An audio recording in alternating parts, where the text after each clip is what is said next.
हेडलाईन्सचे प्रायोजक आहे NBC bearings, लांब पळण्यासाठी।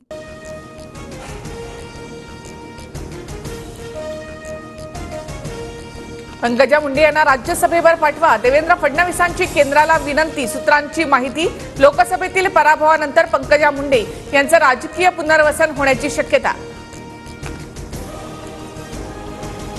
भाजपच्या कोअर कमिटीची आज रात्री महत्त्वाची बैठक। विधान परिषदेच्या 11 जागांसंदर्भात बैठकीमध्ये चर्चा होणार। फडणवीस, बावनकुळे, पंकजा मुंडे, रावसाहेब दानवे उपस्थित राहणार। अहमदनगरच्याही 40 मतदान केंद्रावरील ईव्हीएम मशीनची फेर पडताळणी होणार। भाजप नेते सुजय विखेंची मागणी, निवडणूक आयोगाकडून मान्य। लंकेंच्या भूमिकेकडे लक्ष। ईडी सीबीआयच्या गैरवापरानं जनतेनं भाजपला बहुमत नाकारलं। राऊतांची भाजपवर टीका, तर कोयता गँगचे सूत्रधार सरकारमध्ये, राऊतांचा आरोप। दिल्लीमध्ये एकनाथ खडसे, रक्षा खडसेंनी घेतली गृहमंत्री अमित शहांची भेट। खडसे लवकरच भाजपमध्ये प्रवेश करणार अशी चर्चा। भाजप खडसेंना मोठी जबाबदारी देण्याची शक्यता।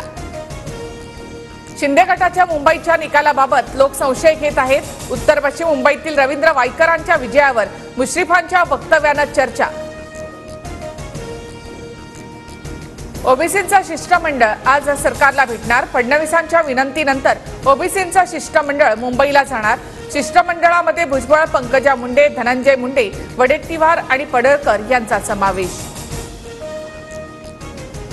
सरकार सर्व प्रश्नांवर मार्ग काढणार, विश्वास ठेवा। सरकारच्या शिष्टमंडळाकडून हाकेंची समजूत काढण्याचा प्रयत्न। आज संध्याकाळी 5 वाजता ओबीसी शिष्टमंडळाची सरकारसोबत बैठक। सरकारने आजपर्यंत आम्हाला पाणी पाजलं, आता तुम्हालाही पाजतील।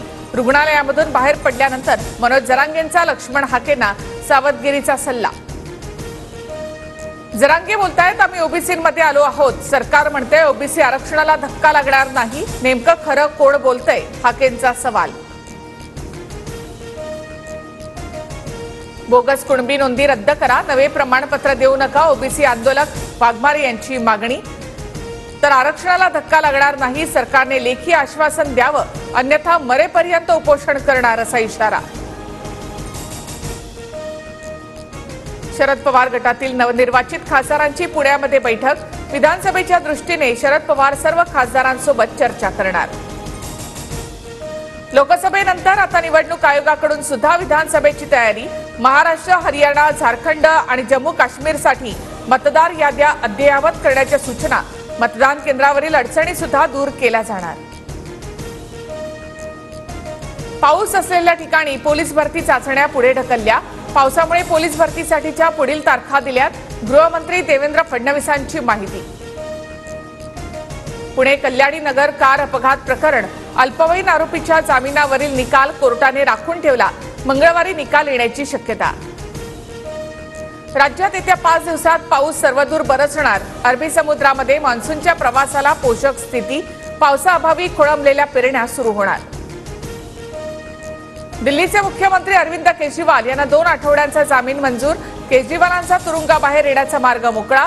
अंतिम निर्णय राऊज एव्हेन्यू कोर्ट घेईल। ईडीच्या आक्षेपानंतर दिल्ली हायकोर्टाची सुनावणी। हेडलाईन्सचे प्रायोजक आहे एनबीसी बेरिंग्स, लांब पळण्यासाठी।